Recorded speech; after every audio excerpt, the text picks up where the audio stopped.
నందు, జాను, సూర్య వీళ్ళ ముగ్గురు కూడా ఎలాగైనా సరే మురళిని బయటకు విడిపించాలని చెప్పేసి అక్కడున్న పోలీసు వాడితో వాగ్వాదానికి దిగుతారు. ముఖ్యంగా చెప్పాలి అంటే గొడవ అనే దానికన్నా కూడా పాయింట్లు లాగి ఊహించని విధంగా ట్విస్ట్ ఇస్తారు. ఏం జరుగుతుందంటే జాను అంటుంది, అసలు నిందితుడు నేరస్తుడు ఆ కళ్యాణ్ గాడు మా మా గౌతమికి మాయమాటలు చెప్పి తీసుకువెళ్ళాడు. అలాంటిది తన్ను వదిలేసి మా బావని అరెస్ట్ చేస్తారేంటి అని అడుగుతుంది. దానికి ఆ పోలీసు వాడు ఏమంటాడంటే, సరే మీకు అంత అన్యాయం జరిగింది అన్నప్పుడు మరి మీరు ఎందుకని కంప్లైంట్ ఇవ్వలేకపోయారు అని అంటాడు.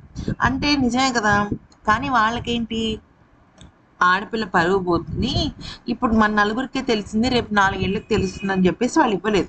ఇక్కడే వాళ్ళు క్యాష్ చేసుకున్నారు, అడ్వాంటేజ్ తీసుకున్నారనమాట.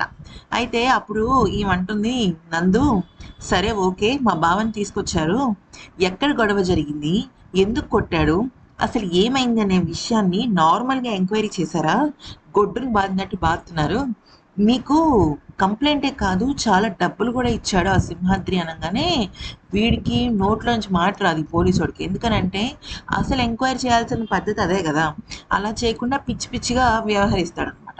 అయితే ఆ తర్వాత ఏమవుతుందంటే జాను అంటుంది, మా మా బావను వదిలిపెట్టండి, వదిలిపెట్టకపోతే మేము ఇక్కడి నుంచి వెళ్ళము అంటే అప్పుడు ఈ పోలీసోడు అంటాడు, వదిలిపెట్టడం కాదు, మీరు కంప్లైంట్ ఇవ్వండి ఆ కళ్యాణ్ మీద, కంప్లైంట్ ఇవ్వడానికి సరైన ఆధారాలు చూపించండి, ఇవన్నీ చూపిస్తే తప్ప నేనేం చేయలేను అంటే మీరు అదే మాట మీద ఉండండి అంటే ఈ లోపు సూర్య అంటాడు, నేను ఆయన మేనల్లుని, నేనే ప్రత్యక్ష సాక్షి, నేను చెప్పింది కూడా చెల్లదా అంటే చెల్లదు, ఆధారాలు కావాలి సాక్షులు కాదు అనేసి అంటాడు అనమాట.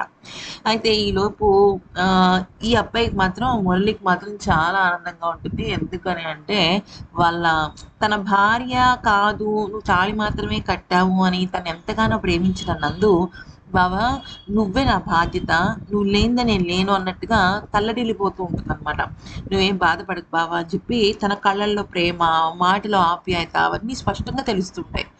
మనం కోరుకున్న వ్యక్తి మన సొంతమయ్యి కానీ దూరంగానే ఉన్న తర్వాత మాత్రం మనకి దగ్గరైందంటే అది ఎంతో హ్యాపీగా ఉంటుంది కదా. మొత్తానికైతే మాత్రం ఇక మురళిని జైలు నుంచి వీళ్ళు తీసుకురాలేకపోతారు. ఎందుకనంటే బెయిల్ ఇప్పిద్దామన్నా కూడా కోర్టు టైం అయిపోతుంది అనమాట. అయితే ఇక జాను కూడా మురళికి ధైర్యం చెప్తుంది. మురళి కూడా నేను బాగానే ఉంటాను, మీరు ధైర్యంగా ఉండండి అంటాడు. బయటకు వచ్చిన తర్వాత మాత్రం అటు జాను ఇటు నందు ఇద్దరు చాలా బాధపడతారు. అయితే ఈలోపు ఏమవుతుందంటే జాను అంటుంది, వాడిని ఊరికే వదిలిపెట్టను, అసలు బావ ఒంటి మీద దెబ్బలు చూస్తుంటే ఏడుపు వస్తుంది, రక్తం మరిగిపోతుందని చెప్పేసి ఆ సింహాద్రి గాండి అని బయలుదేరుతుంది. బయలుదేరంగానే ఏమవుతుందంటే ఆపుతాడనమాట సూర్య. ఆపి అంటాడు, జాను ప్లీజ్, ఇప్పుడు నువ్వు గనక ఆవేశపడితే లేనిపోని తలనొప్పులు మళ్ళీ నీకే చుట్టుకుంటాయి, ఇప్పటికే చాలా పెద్ద ఇబ్బందుల్లో ఉన్నావు నువ్వు జాగ్రత్తగా ఆలోచించి వ్యవహరించు అని చెప్పేసి అంటాడు.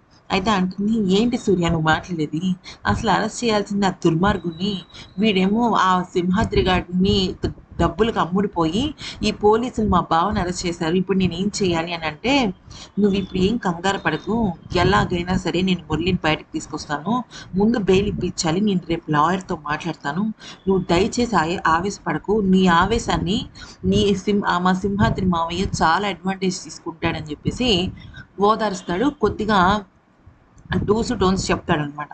అయితే ఇక ఆ తర్వాత వీళ్ళిద్దరు ఇంటికి వెళ్తారు. ఎవరు, నందును జాను. వెళ్తే వాళ్ళ అమ్మ అడుగుతుంది, మురళి బయట పడ్డాడంటే లేదు, వాళ్ళు అడ్డదిడ్డంగా కేసులు వేశారని చెప్పేసి చెప్పి సరే ఫోన్ చేద్దాం ఏం కాదు బావకు అని చెప్పేసి వాళ్ళ అమ్మని ఓదారుస్తారనమాట. ముఖ్యంగా నందు బాధపడుతుంది, జాను బాధపడుతుంది, కానీ ఏం చేస్తారు, బాధపడటం తప్ప వాళ్ళు ఏం చేయలేరు అనమాట. ఈలోపు ఈ సింహాద్రి గాడు చాలా ఎంజాయ్ చేస్తుంటాడు. మురళిని లోపలేసి కుళ్ళబొడి చేస్తున్నాడు కదా, డబ్బులు ఇచ్చి చేయిస్తాడనమాట పోలీసుల చేత ఇదంతా.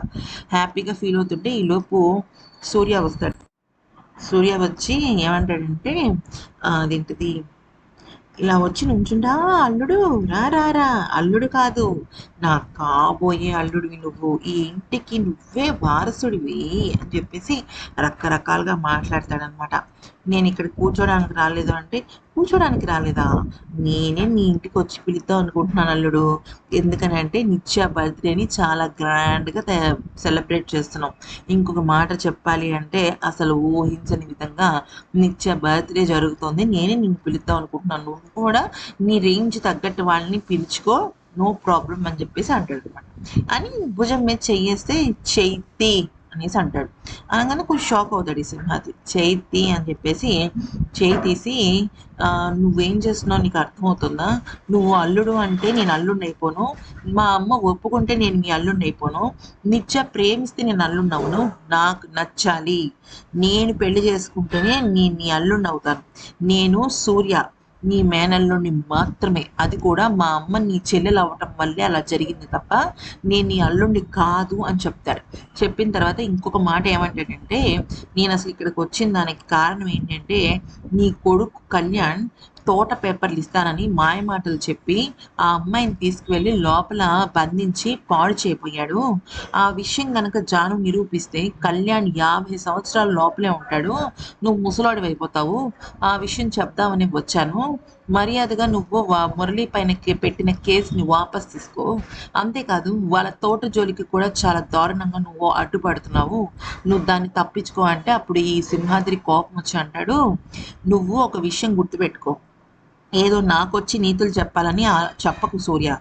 నేను ఏం చెయ్యాలో ఏం చేయకూడదో నాకు చాలా బాగా తెలుసు. నేను ఆ తోట పత్రాలని వదిలిపెట్టను. అలాగే మురళిని కేసు వాపస్ తీసుకుని బయటికి రానివ్వను అని టంకా బజాయించి చెప్తాడు. అప్పుడు ఈ సూర్య అంటాడు, సరే నువ్వు చేయాల్సింది నువ్వు చెయ్యి, నేను చేయాల్సింది నేను చేస్తాను. మురళి ఎలా బయటికి రాడో నేను చూస్తాను. నీ మేనల్లుడు సూర్య వేరు, జాను కుటుంబానికి అండగా ఉండే సూర్య వేరు. గుర్తుపెట్టుకో ఇది. నువ్వు గనక నా జోలికి వచ్చినా, జాను కుటుంబం జోలికి వచ్చినా కూడా నేను ఏది పట్టించుకోను అని చెప్పేసి వార్నింగ్ ఇచ్చి వెళ్తాడు. ఈరోజు సూర్య అదరగొట్టేస్తాడు అనమాట. అసలు మామూలుగా కూడా కాదు. అది ఫ్రెండ్స్ జరిగిన విషయం. ఈ వీడియో నచ్చితే లైక్, షేర్ అండ్ సబ్స్క్రైబ్.